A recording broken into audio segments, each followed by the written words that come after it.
بله تماشاوان هجان هاجی از برای خوب میوان خواه برز محمود برو سروک خوجهی نروژی یا انجمن اجتماعی یا کردی لسوریه دنباش برز محمود دست پیک ده بخاطر تجمع بحث بکی چاوا جوینا و بریوچو دنباش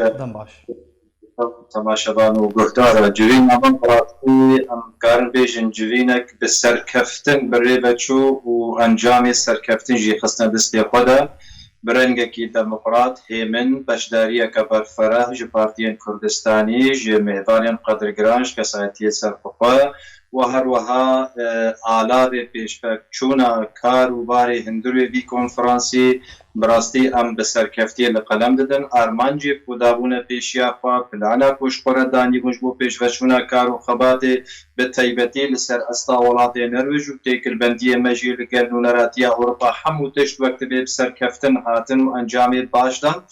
و بدها پارتین سازی کو بشدار بون به گرزه گلا درواسی ناوا هولا کنفرانسی بون و سلوگان سرکی و کنفرانسا ممل سردانی بو یک او پیش قستن و کار و چاواکین انکسی بو کار به نونر راستقینه پروژه نتوی کردی هلگری وی یا دو اجی یک ریزیا مالا کردی گو بویا آخفتنا ثانیه و دقیق بو ام گاوین جدید و مسئله دواویجن و ام وقت مدای دیار کرن بریجی و نهاجی پیش روژی تیمی ام یک ریزیا مالا کردی رنا و قط مروش که نبونه استنگیش و آفا کرنا ویکی تی لیتنی مدخواست ام تکز بکند کنفرانسی که وها فرمیده برچاوی خلکی لو ماجی قالپشتی یک مزن جهیزی کردستانی که حاضر بون جویا بیرو بهوری آرهات و جهی ریزی بون لباوان. بله برز محمود میکانیزم دستشان کرنا سروک خوجهی نو چاوا یم خوازن تجمع بحثا في خالی بکی بله وقت فرهنگك الباما كاري وقت روتيني تشيب ودهندروي نرويج ده طبيعي كو ام جريداي سيستيمي فرن وجارفار وقت مثلا هالبجارتنا وانا ایروش از سروک انجمن مالویده یکم جوین پشتی کنفرانس جنهاد ظرفی هیوه کده دانی ما اول وی چه بید وی چه بینه دجی یان وی وقت به اف سروک خوجهیه وی وری هلبجارتن هاگر کاندید هبن منافس حتما وی هبن برنگک دموقرات حموشی جماع فیوایا و هلبجیرنج بو سروکاتیش حمو اندام ایداری لفکری البامر بو سیستمی بو بکارتین اب 4 سالا 4 کنگره پینجا امی عینی وی جوا بکن به هلبجارتن دناوا کومیتا ایداری دا او سروکی خوجهیه دست نشان کرد. چند کس کارن خواه کاندید بکن یان جه همو اندام را فکریه؟ وک لبامت تشتی بو ام بکارتینش کنگره که حتی نها جحمو اندام ملعی کومیتا ریوبر نونری پارتی سیاسی نه کسی مستقلن ایرو روش وقت به سازی مستقل هنا نمونه یکیتیا کتابین و خواندوان دموکراتی کردستان دنابده آنات بی کنگری دجی یکیتیا جنین دموکراتی کردستان وقت به تبلید به او جی جمارك زيادة دبي جينا كرد مستقل سر وقد نافا مدى هيا كسيد كوميدي دا جما في تماما يلقور مبكار آنيا ما فتاية تماما هركس آزاد أخو هل بجيري دنقا بيني ويبي برفرسي أخو جدياما ام تعامل داندني بكاري كيرتكن بو بهتر وقت بي دزگهاتي بي مواسهاليا كاري خو هركي خو واجبي خو بزاني دنافا مدى او كاري بو ام بي افسروك اف جيگرا اف اوانا هنا سروکو جگر لی او دانستاندنا ما همو رحکی هبان پی براتی بو ام بکارکی هفش کاری خود پیش بده. برز محمود کاری و بگشتی لنرویجی کاری و وکو خوجهیا انا کسی چوا برای ودچه؟ کاری ما ده هر پشتی هر کنفرانس کی ده ام وقت به خشتکار یعنی پلانا کاری سالانه دینن. بله. جواتا چه دبی اما چپ کند به سالا وریده چه پیشیا مها یک دو سه و ببیرنگی حتی نی انصاری چوی چه کیمانی چه بونا چه دریغی چه بونا امواد برچ عبرت بنو تاکید کن کو او شاشتی دوباره نبن یعنی او کیمانی جار دیوان نبن همو بکوی چالاکی خورتر و باشتر و پیشکتی تر ده پلان ما و کاری ما ببیرنگی در باسته و پلانجی که البته کومیتار ریبه بر حمول سر ریک دکوی لبور بحوری خواه و برحکی براتی و دموکرات پلان تین بیساندن و التزام پیدا بید. بله. آستانگین کو تین پیشاوا چنه گلو؟ بالنسبة وڵاتی مەدە تو ئەستەنگیت پێشیا مەدەتونە کارێمە بهێمنی و ئارامی دەرباز دەبێ ئەشتەر بێژم تێکلبەندیەمە بەرفەرەتر دەبن ئەستەنگی تونەنە ئەبەدەن یعنی دەولەتێ لە ئاریکاریە دەراوانە هەموو دەرفەتشمەربە گرینە ڤاژی بۆتنێژی دەرگەه گەلێک بەدبن بۆ کارێمە قورتتر ببێ تایبەتی دام و دەستگەهێ دەولەتێ جارە ئەم هەپەیڤینا یانژی پانێلا بوار چکن یان جوینێەوە حازر بن یان کۆنفرانسیوانە دۆزاخوا کێشا ملەتی خۆدەینە بەردەستێەوە کێف خۆشی پێشوازی دەکەن خۆشیت بێ دافعک بێت تشتێک و ئەم مەپال بدێ پێش دەکۆم کاربن کارێ خۆ خۆرتر بکەن باوەریامەدە ئەستەنگیت پێشیامەدە تونەنا تەنها یەک تشتی کۆ ملەتێ مە بتەبایی ینی تایبەتی کەوادر ئێمە پرانیاوانە کار دەکەن و گرێدایی کارانە جاروبار ئەرکنەوانە هەنێکی درێغی یان ژێهمان دەکەبی ئەو سەبەبێ خۆدان عائیلەنە زاروکن ماڵن نگارن بێکارژی بمێنن جارنە ئەحمال ئەستەنگین دوارە خاڵ ئەستەنگین تەکنیکی چێدبن وەکی دی تشتێک لە پێشیامە ئەستەنگی تونەنە بەێ پلانەوەش بۆ پێشخستنە خۆجەهەیە دەڕۆژن بێدا چنە ما پلان بە ڤی ڕەنگیدانیە و ئەم هەنێکی کاروباری خۆجههیە بەرفەرەتر بکەن بە تایبەتی لە تێکلبەندی خۆدناوە جواکە سڤیلدا جواکە ئەم بێژن حقوق ناساش کۆمەلێ کولتوری ئەم هەنێکی وەک بێشاغێکی خۆشی دامەزرێنن بۆ زێدەتر کاربێ خۆبەردێ نابوانە و دانوستاندن وەک تێکلبەندیە بوارە بەرفەرەتر بکێت حتا ئەستێکی هەیە لێمە دیت گۆ حتا ئەستێکی بلندتر ژمەر لازمە و ئەنجامێ باشتر دێن یعنی کۆنفرانسێمە میدوانێمە خەلکێمە سەربەخۆیێمە دسانێ چوی دەکۆ حازر بووم ماشەڵە ئیساڵ مەدیت وەک دەبێژێ ژمارەك بەر بچا زێدەتر بواتە هەن بە هەن کۆمبوونێک لە بلبەک لە دۆرا دێ خۆجههیە باش چێ دەبێت لەو ماژی کار مهمە گرنگە بۆ ئەمگرێدای ڕەڤەندا خۆبن کەسێ پەنابەرم خزمەتاوا بکەن هەیشوا هەبن کەسێ تازەتێن ڕێ ژوارە نیشان بدن وێ چاواکار بن خزمەتا ملەتی خۆ بکەن وێ چاواکار بن خزمەتا زارۆکی خۆ بکەن زمانی زارۆکە مەدرسێوە وێ چاواکار بن ژووی کولتورێ بۆ ژناو هاتنەوە ڕەناوی کولتورێ بکۆل بنگوهێ هەف نەکەوێ ڕیا شاشتیە نەگرن زارۆکێ مەکبە ئەوانە هەموو پلانێ مەدەنەک و ئەم بخنە کار دەبڕاستی بەێ برێز مححمود دەستپێکا خەفتنە خۆدا تەگوت جوین بێژن مژارە یەکرزیە ناومەڵە کوردی لەخوا گرتبوو و بەحس کرد بوو پرس دەڤردا ئەوە گەلۆ یەکرزیە ناومەڵە کوردی مژارێک لەسەر عردی هەیە یان بتەنێ پرۆپەگاندا ڕاگەاندنیە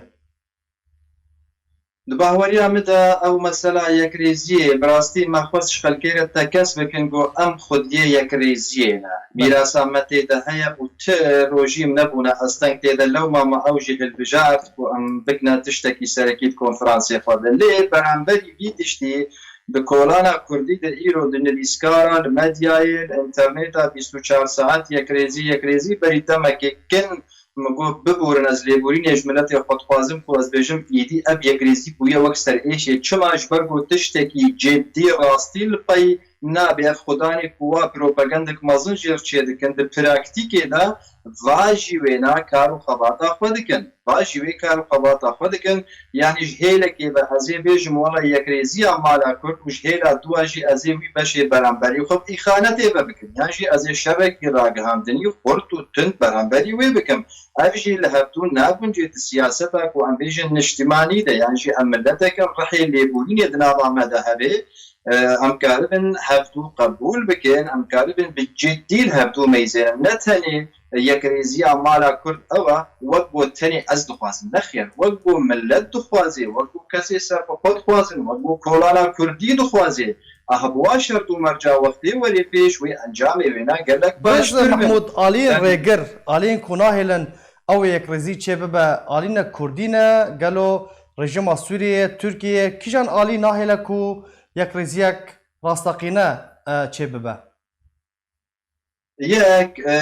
dijminê dagirkerî Kurdistanê ji Tirkiyeyê û Sûriyeyê û paşmayê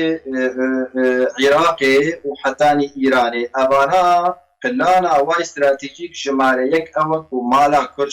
qetû bêj bo karibin hesanî me bilîzin û me berlingê xwe bibin em berlingê wa herin ew plana serekiya a duwem jî bahweriya hin hêzên Kurdî bi hineka ji va dijminê dagirker û planê wana pêk tênin bê bo xwe behsin çawa pêk tê مثلا ادبر ده هنکی استنگی مزن چیت بیش بو آوا کرنا به یک بونا مالا کردا هر یک وی بیشه که کو ایمن اجواد خوازم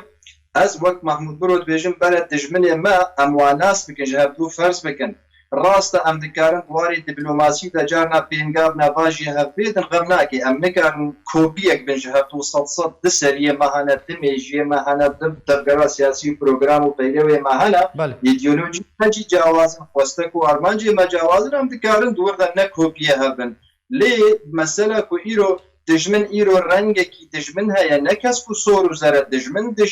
یعنی داگیرکاری خاک و نشتیمان ملت تلبر لنگات بی بن بیدی که مجزراف سری بیتینی که کیش با دجمنی مبناف کرن وان نکر یل سری پرداواتا جوانا هشیار بن کارو بن گیم آقای سیاسی بناوا هبودا بکن به شرط و مرجن جارنوسی او مكاربن بفيها بيش وهنجي جديت بي وهنجي نيزيقون زيادة تربي لي حتى بفيرنجي النهاية وقت پروپاگنده که تیب کار آنیش برکو انجامی وی پروپاگنده جید بلابنامه یا ده هات ندیار کن که بچرنگی جدیت و نجدیت وی مسئله ده هیا. بله. برز محمود پرسکه گشتی چل پیشیا روژاوای کردستان هیا کرد ده سوریا پیشاروش ده و چه به دست خواه بینن؟ باوریامه ده از تجاری وقت سیاسی که کرد هیویا خو او ناکم از براستی جارنا از بیز نگش بینم و نرش بینم لی از هیویه قد خود ناکم هیویه کمی قوین هیا و ملتی کرد هی قزنجه که باش دوی مسئله ده باوریامه ده اگر وی گیما سیاسی دنابر از الهیزی دنیای کوری و الحریمینا بواره بزانبون و بهوستایی بکن از باور دکم کمترین تشتجماره و بکه استاد فدرالیه اگر دەستپێکی دەنەک هێوێ بگهێ ئەستا فەدرالیەت پێشە ڕۆژێدا ئەو بەرنامجێ سیاسی بەرنامجێ بۆ هەرتنا پرۆژەی ڕۆژهەڵاتان ناوێنیان ماوە ڕاست دەیە هیچ نۆت و سیە لەسەر کارکردنا ئەمریکا و جلهێزی دنیای پیرۆت کار دەیە لێ شەرت و مەرجنەوەی هەنە ئێزاتی نەهاتنە پێکانی یەک شواناژی ئەوە و یەک هێزە کوردی یەکگرتی هەرێمێدە تونە یەک هێزا سیاسی کوردی هەرێمێدە تونە واتا کورد ئیرۆ ببی شەرت و مەرجێ هانا بڵا هەل و مەرجان نگەهرەیانشی نە ئامادەیە ئەف ئارمانجا پیرۆز بۆ ئەم دخوازن یەکسەر ڕێبەریاوێ بکێ و پێک بەبمەشێش بەرگۆ ناکۆکی دژوارەوەی زوو بهێر بێ لەو ماژی دەرەنگی مایە لێت باوەریامە داویە داویدا هردو طرف في معادلة سياسية وبهيزكي بقوتكي وك أمريكا وورنصر مصر ديالوجي وبيجن تمام دبي إذا الهواتن شيبي هنگا برجواندا أمريكا روسيا دبرجواندا مدى بقي هبوي كنالا هبشتا ويشاخوي ما أمسكن نب كيف مجبر ببراسي أم هيزكا بچوكن برانبريوا ام خود اراده سیاسی د بچوک تجاری نابین لی برانبری امریکا و روسا ام نگار شرط و مرجع خود سروادین هم انا ما خطا راده که ام بونه وک بیدق دستی و د برانبری راستقی نجمدتی خور بجن